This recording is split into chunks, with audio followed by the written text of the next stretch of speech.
Bom dia, meu bem. Bom dia, Marília. Tudo bem? Vamos lá.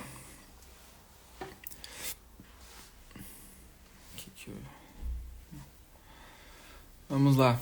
Então, muito bem. Segunda-feira, começando a semana. Mais uma das nossas lives. Hoje é a 10ª. Bom dia, mãezinha. Tudo bem? A 10ª já, né? Quem diria? A gente já tá bem avançado. Que bom que tá bem. Graças a Deus. Então, estamos avançando bem. Graças a Deus, né? Estamos na 10ª aula curta, evidente, sobre teologia do corpo, né? Oi, meu bem. Bom dia. Quanto tempo?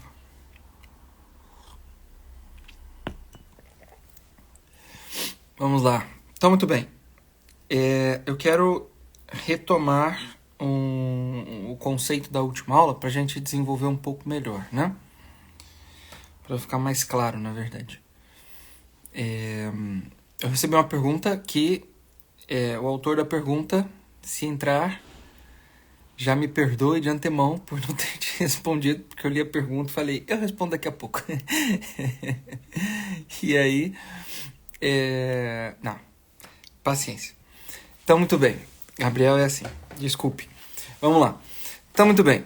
É verdade, daqui a pouco a gente chega na primeira metade, passamos a 10ª, faltam só 20 lives pra gente chegar no fim das primeiras 30 lives, né? E aí, acabou-se uma primeira metade, né? Tem uma novidade boa, tá certo? Que eu vou ainda desenvolver melhor ao longo dos próximos dias com vocês, e aí faremos um anúncio e não sei o quê. Mas depois da 30ª live eu vou fazer uma aula, um aulão, uma como é que é o nome daquilo? Masterclass, sei lá. Algo nesse sentido. Estão, Marília, estão salvas. Todas elas estão. Todas as 10. Elas estão salvas aqui, depois eu vou botar todas elas no YouTube. Daqui a muito pouco, na verdade, eu vou colocando elas aos pouquinhos lá no YouTube. Mas elas estão salvas aqui e depois elas vão pra lá. Tá bom? Vão continuar aqui, claro, mas vão pra lá também. Mas sim. Tá bom? Então, e aí eu vou fazer um aulão, uma aula grande, né? Aulão. Sobre os temas todos tratados ao longo dessas 30 primeiras aulas, tá? Pra gente como que arrematar tudo isso aqui, né? Ele não vai ser feito por aqui, ele vai ser feito por uma sala de aula do Zoom, eu acho, né? Ainda não tenho plena certeza de como eu farei, será por lá, será uma live no YouTube, ou o que quer que seja nesse sentido, mas vai ter um aulão. E que eu quero arrematar tudo isso aqui, tá bom?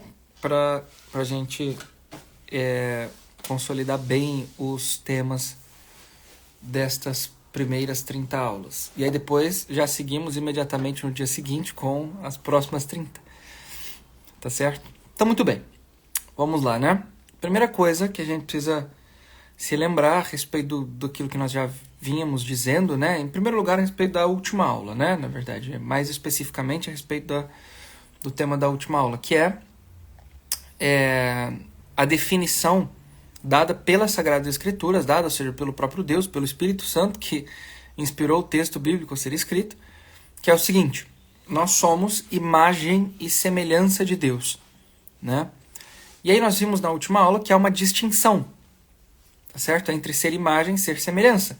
Que o fato de sermos imagem de Deus, né, confere a nós uma natureza, tá certo? Uma natureza, ou seja, um modo próprio de agir, tá certo? Que manifesta, né, algo em nós que nos relaciona de maneira imediata com Deus, né? Ou seja, em outras palavras, é dizer o seguinte: o nosso modo de ser, né, é diferente de todos os outros seres que nós vemos aqui na realidade à nossa volta. Ele, de fato, ontem eu estava, para citar um exemplo para ficar bastante claro, né?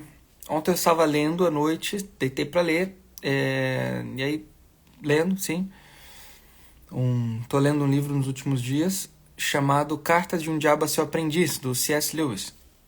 E aí, numa determinada carta, acho que na 13ª carta, algo assim, o diabão, o mal danado, né, ele tá conversando com seu sobrinho, chamado Vermelhinho, né? Ele chama ele de Vermelhinho.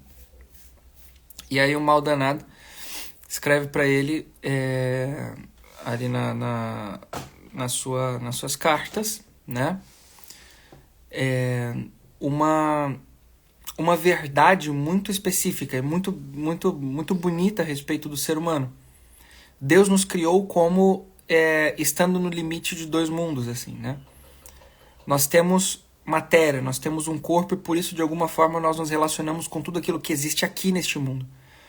Por outro lado, nós somos dotados de um espírito e por isso nós estamos também, né, com o pé, tá certo, naquilo que é próprio da realidade espiritual, daquilo que Deus, né, Deus em si mesmo né, Deus e os seus anjos e assim por diante. Então nós estamos como que nesses dois mundos, nessas duas realidades, né? Temos um espírito e nos relacionamos com Deus, mas nós somos também matéria e estamos aqui no meio do mundo, tá certo? Com todos os animais e, enfim, vegetais e seres inanimados e assim por diante, né? Nós temos tudo isso, tá certo? Nós somos um composto, assim, né? Muito complexo, na verdade, tá bom? Destas duas realidades, de matéria, né, de corpo, e de alma, e de espírito, né? Pois bem, então, e aí o diabão lá, né, o mal danado, vai falando isso pro Vermelhinho, né? Assim, esses vermezinhos desprezíveis e tal. É engraçado. Então o livro é muito bom, na verdade, né? Depois vocês leiam do Lewis. É muito profundo, na verdade, e ajuda, inclusive, tá, na vida espiritual e moral, inclusive. Tá certo? Porque ver um demônio dizendo coisas é engraçado. Assim, não é engraçado de cômico, mas dá um ânimo, assim, né? Na vida espiritual, inclusive. Então, muito bem. Acontece o seguinte, que, vejam bem, o fato de nós caminharmos, né, nesses dois mundos, por assim dizer, né? Termos matéria e temos também um espírito, tá certo? Parte do fato de que Deus nos criou a sua imagem e semelhança. E vejam, ser imagem de Deus não é ter, assim, um corpo, uma barbona, um cabelo grande, o que quer que seja nesse sentido, né? Imagem não diz respeito à matéria, tá certo? Imagem não diz respeito ao nosso corpo. Ser imagem de Deus não significa que a nossa cara, tá certo? É a mesma cara de Deus, ou seja, que Deus, ele também possui certas características humanas, né? Ou seja, antropomórficas, né? Ou seja, com forma humana, né? Com características de homem, assim, né? Então, vejam que, por exemplo, né? Quando a gente assiste filme de ET e sei lá mais o que, né? Os filmes mais antigos, os mais clássicos, assim, colocam os extraterrestres como seres que se parecem com o ser humano, né? Tipo, não assim, no rosto, né? São monstruosos e tal, tem dentões e cabeça esquisita e tal. Tem aquele filme do Spielberg, né? Eu não me lembro o nome dele, mas é um filme engraçadíssimo, que os ETs se invadem, né? Marte invade a Terra, né? Os marcianos invadem a Terra e tal. É engraçado. Enfim, mas quando a gente olha para isso, a gente vê o seguinte: o ser humano, quando ele cria esses seres, né? Imaginativamente, o que o ser humano faz? Ele coloca nesses seres certos atributos humanos mesmo. Então, são bípedes, possuem 2 braços e não sei o que, né? Uma cabeça no topo, né? E assim por diante. Depois nós vemos a coisa meio que evoluindo, né? E os ETs sendo construídos como seres mais monstruosos e tal, como animais mesmo, né? Mais animalescos, assim. Então andam sobre patas, assim, né? Quantas eles quiserem, também andam meio que olhando para o chão, não tem a cabeça no topo, né? E tal. O fato de os ETs serem colocados como bípedes e com a cabeça no topo também simboliza o fato de que eles são colocados como seres mais inteligentes e assim por adiante, né? Muito bem. E assim por diante. Então, muito bem. Vejam, certos atributos humanos físicos são colocados lá nos ETs, né? Quando a gente olha para Deus e diz que nós somos imagem de Deus, não significa que Deus nos criou, tá certo? Dando a nós certos atributos que ele possui fisicamente, porque ele não tem corpo. Deus é espírito, entende? Deus não tem matéria, Deus não tem um corpo, ele não caminha, ele não anda, ele não, né, assim, não toca nas coisas, ele não se relaciona com objetos, por assim dizer, né? Deus, ele é espírito. E quando ele nos cria a sua imagem, ele dá para nós aquela capacidade, né? Aquelas faculdades, aquele modo de agir no mundo, né? Que é próprio de quem é dotado de um espírito. Ou seja, através da nossa inteligência, através da nossa vontade. Então, o espírito, ele possui duas faculdades, por assim dizer, que possuem os seus, né, assim, os seus derivados, né? Mas as faculdades, que significa dizer o quê? Que nós possuímos capacidades operativas, ou seja, modo de agir, modo de operar, tá certo? De acordo com essas duas faculdades, que são inteligência e vontade. E qual é o modo de operar humano? Nós vimos já isso ao longo das últimas aulas, né? Estou dizendo rápido, mas porque nós já vimos, já entendemos muito bem o que isso significa, né? O modo de operar é o quê? Tá certo? O modo de operar da vontade e da inteligência é o quê? O que é que essas duas coisas, no fim das contas, faz, né? A inteligência é aquela faculdade humana que se inclina para o conhecimento da verdade, né? Nós vimos isso. E a vontade é aquela faculdade humana que se inclina para o bem. Você quer o bem, né? Quer tomar posse do bem, fazer o bem, né? Ser, de alguma forma, o bem.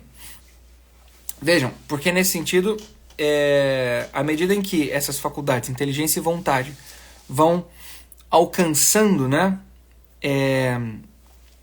aquilo que é o seu objeto próprio, elas vão se planificando, se realizando, como que se transformando no seu objeto, por assim dizer, né? Então, se enriquecendo, né? A inteligência que detém a verdade, que a possui, vai se transformando na verdade, né? Não porque... não de um modo esquisito, né? Tipo, se muda em outra coisa, né? Assim, é assimilado por uma outra coisa. Não, mas porque à medida em que conhece a verdade, vai agindo em conformidade com a verdade, vai amando mais a verdade, vai querendo mais a verdade, vai se aprofundando na verdade, vai, né, desejando ensinar e, enfim, né? Por assim dizer. Acho que vai por aí. Depois, a vontade é a mesma coisa com relação ao bem, né? Quer o bem, vai se apropriando do bem, vai tornando o ser que detém o bem, possui o bem, bom, né? Enfim, acho que deu para compreender. Então, espírito, vontade e inteligência, né? Inteligência e vontade. Agora vejam, é necessário que, e nós já vimos isso também, a vontade ela seja guiada pela inteligência. Então, que o intelecto, né, diga para a vontade para onde ela deve ir, né? Ou seja, que haja uma condução para o bem, de modo a saber que aquele bem para o qual nós estamos caminhando é um bem verdadeiro. Caso contrário, nós determinaremos os bens de acordo com o que nós quisermos. Então, o bem seria profundamente relativo caso não houvesse um intelecto para dizer que aquele bem é verdadeiro ou é falso. Tudo bem? Então é necessário que a inteligência, que o conhecimento da verdade esteja acima do bem a ser querido, para que, né, no momento em que nós conhecermos o bem, tá certo? No momento em que o bem for conhecido, né, nós nos inclinemos a ele de modo a saber que aquele bem conhecido, querido, ao qual nós nos estamos inclinando, é um bem verdadeiro, tá certo? É justo que ele seja querido, é justo que ele seja, né, desejado, por assim dizer. Pois bem, agora vejam, né, e aqui é que está o ponto. Se nós possuímos, então, inteligência, vontade, somos seres espirituais, estamos, né, também relacionados com Deus e tudo mais, apesar de termos também matéria, estarmos aqui nesse mundo e etc., é justamente isso que nos faz imagem de Deus, justamente pelo fato de que Deus ele é inteligente, dotado de vontade, assim por diante, né? Ele é a verdade, ele é o bem e etc, né? Então, se é isso que nos faz imagem de Deus, se é neste ponto que nós somos considerados imagem de Deus, o que vem em seguida, né? Que é aquilo que, né, nós temos enquanto características psíquicas, físicas e assim por diante, não é isso o que faz do homem ser especificamente homem, diferente de todos os outros seres. Mas é o ser imagem, é o ser dotado de espírito. Portanto, aquilo que realiza o homem, aquilo que faz do homem homem, aquilo que humaniza, aquilo que, tá certo, faz do homem próximo da felicidade, é viver justamente de acordo com aquilo que o Espírito determina que deve ser vivido pelo homem, né? Ou seja, o conhecimento da verdade, o bem, o amor e assim por diante, né? Ótimo. Agora vejam. Isso é a realização, porque é a partir disso que nós somos chamados imagem de Deus. Agora vejam.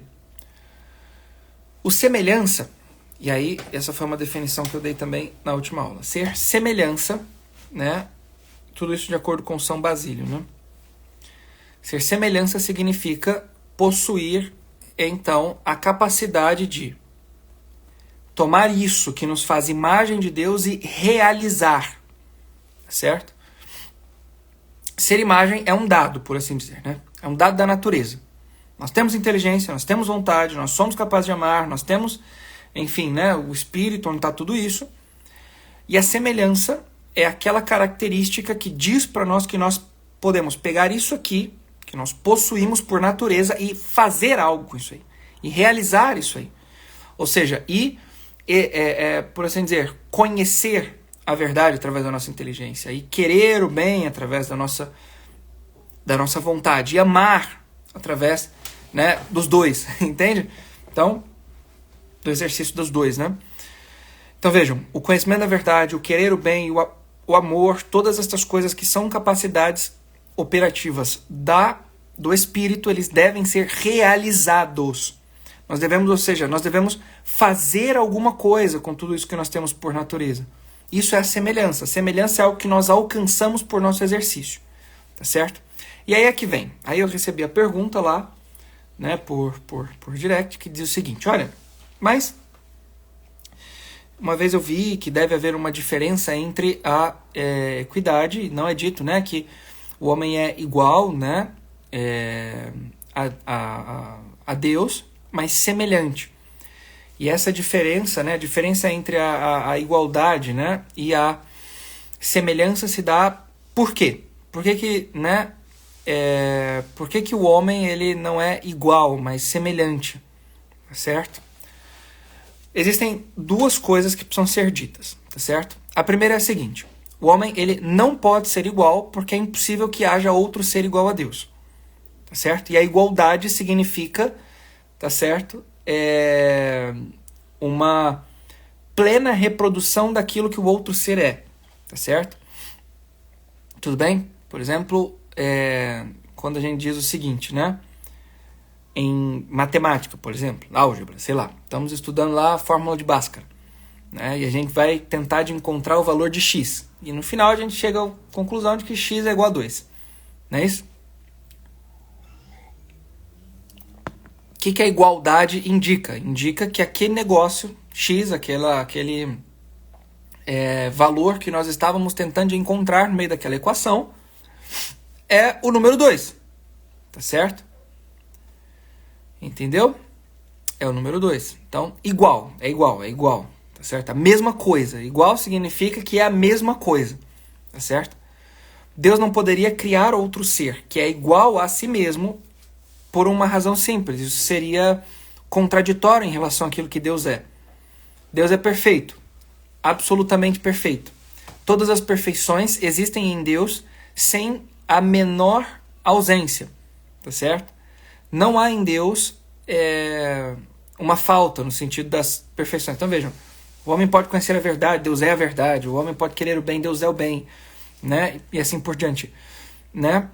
Se Deus criasse alguém igual a si, ele criaria outro Deus. Só que aqui nós temos uma contradição. Deus é perfeito e existe desde sempre. Se Deus é perfeito e existe desde sempre, ele não pode ser criado. Tá certo? Ele é o criador incriado. E se ele é o criador incriado, ele não pode criar outro semelhante, igual a ele, né? Ele não pode criar outro que seja igual a ele. Deu para entender? Porque se ele cria outro que seja igual a ele imediatamente está se contradizendo, porque aquele criado não é igual a ele, porque ele é incriado. Entendeu? Não dá para criar outro, né? Que seja igual. Certo? Impossível. Então, muito bem, não dá para ver igualdade sobre esse primeiro aspecto. Em segundo lugar, né, o termo semelhança indica que seja em parte igual, em parte diferente, né? Ou seja, algo de Deus nós possuímos, mas de maneira diversa.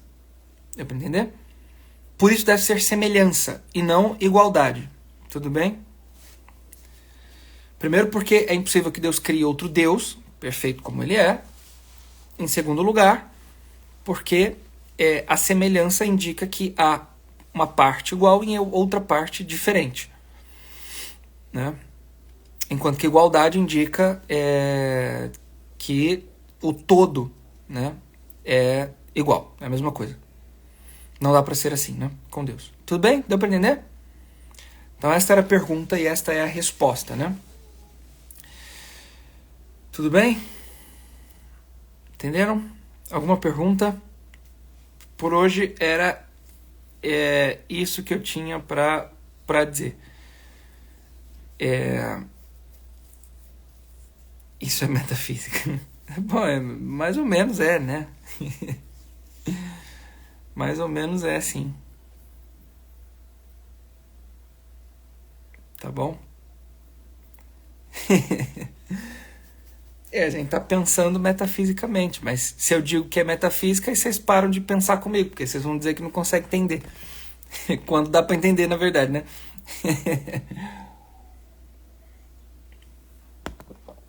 Então eu tenho que fazer vocês entenderem o negócio sem dizer para vocês o que é, porque quando eu digo a palavra metafísica, aí vocês... Não consigo, muito difícil. Não sei o que é isso, né? Tá bom? É verdade. Na aula de Sagrada Escritura, foi mesmo. É verdade. Então, muito bem. Por hoje era isso que eu queria deixar um pouco mais claro, né? A relação entre imagem e semelhança, o fato de que Deus nos criou a sua imagem, a semelhança é o que nós precisamos fazer. Entende ou não? Então, nós vamos... acho que amanhã, eu vou retomar aqui a minha programação. Eu vi agora de manhã, mas já esqueci de novo. Eu acho que amanhã, já que nós vamos nos debruçar sobre o texto bíblico, né? Eu vou ler com vocês, mostrar para vocês, assim, o que está ali em imagem, né? Em símbolo e etc. Que é muito bonito, na verdade, né? Tem um significado muito profundo. Vou mostrar para vocês lá. Mas, eu queria deixar mais claro isso aqui, né? Antes de voltar para o texto bíblico, né? Da imagem, semelhança e tal. Primeiro capítulo do Gênesis. Mas o fato é que, vejam, né? Vejam só.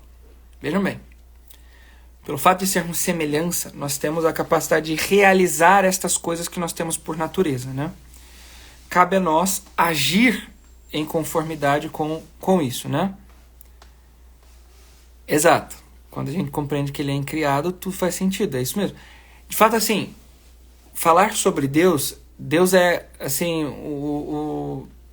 filosoficamente falando, né, muito complexo, assim, é dificílimo de ser entendido de fato, assim, é necessário muita coisa para a gente poder entender, né, chegar até a compreensão de que Deus é. E ainda assim é muito limitado, depois de refletir muito, pensar demais, falar sobre infinitas coisas, a gente tem que olhar para a Sagrada Escritura e dizer, como está escrito aqui, ó.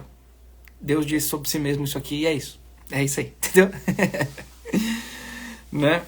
Eu estou dando aula de revelação para os seminaristas na Faculdade de Teologia. A gente estava vendo isso, né? Então fiz um raciocínio enorme com eles para chegar a uma definição metafísica de Deus e depois eu disse para eles. E aí, os padres da igreja, né, os concílios e etc., dizem que existem dois tipos de revelação. Uma revelação que é natural e uma revelação que é sobrenatural. Ou seja, nós podemos chegar ao conhecimento de Deus pela nossa razão natural. Ou seja, nós, pela nossa inteligência, podemos conhecer a Deus de algum modo, sob certos aspectos. Mas existe um outro que aí passa dos limites da nossa inteligência e Deus precisa dizer de si, né? E aí essas coisas a gente não tem como chegar se Deus não disser. Por exemplo, que ele é trindade. Sem isso, sem que Deus diga eu sou três em um, a gente não vai chegar nisso nunca, pela razão, né? Mas ao mesmo tempo, Deus ele diz coisas sobre si que a razão natural é capaz de alcançar. Mas ele diz, mesmo assim. Por que ele faz isso? Porque é muito difícil chegar até isso aí. E não é todo mundo que vai ficar pensando o resto da vida para poder chegar a essas conclusões. Então é mais fácil que ele venha e diga, eu sou isso aqui, ponto, acabou. Né? Eu sou o ser incriado, criador de todas as coisas. Né? O que é razoável, né? Assim, a gente consegue chegar nisso pela razão. Mas Deus diz isso de si mesmo. Todas as coisas foram criadas e feitas por mim. Tá certo? Então, muito bem. Isso é compreensível também. Né? Enfim. Tudo está lá, né? Mas tá bom. É isso aí que eu tinha para dizer para vocês hoje. Amanhã nós continuamos aqui e nós vamos aprofundando cada vez mais aqui o tema. Travou, gente? Tá travado ainda? Voltou? Não? Como é que tá? Digam para mim, por favor, se estão me acompanhando ou se eu tô parado. Tá ok. Tá bom. Então tá bom. Então, se tá dizendo tá ok, tá bom, então é isso aí. Pode ser que seja, vida. Mas muito bem, gente. Então, muito obrigado. Fiquem com Deus. Um abraço no coração de todo mundo. Obrigado, Mari. Então, muito bem. A sua internet. E olha só que é a mesma, né? Até amanhã, gente. A gente se vê amanhã. Um abraço para todo mundo. Fiquem com Deus. Tenham um excelente dia. Uma semana abençoada, como diz o padre na missa, né? Tenham um ótimo dia, uma semana abençoada, né? Ide em paz e que o Senhor nos acompanhe. Vamos em paz, todos nós, né? Vocês e eu. E que o Senhor nos acompanhe. Muito bem, gente. Fiquem com Deus. Um abração. Até mais. Tchau.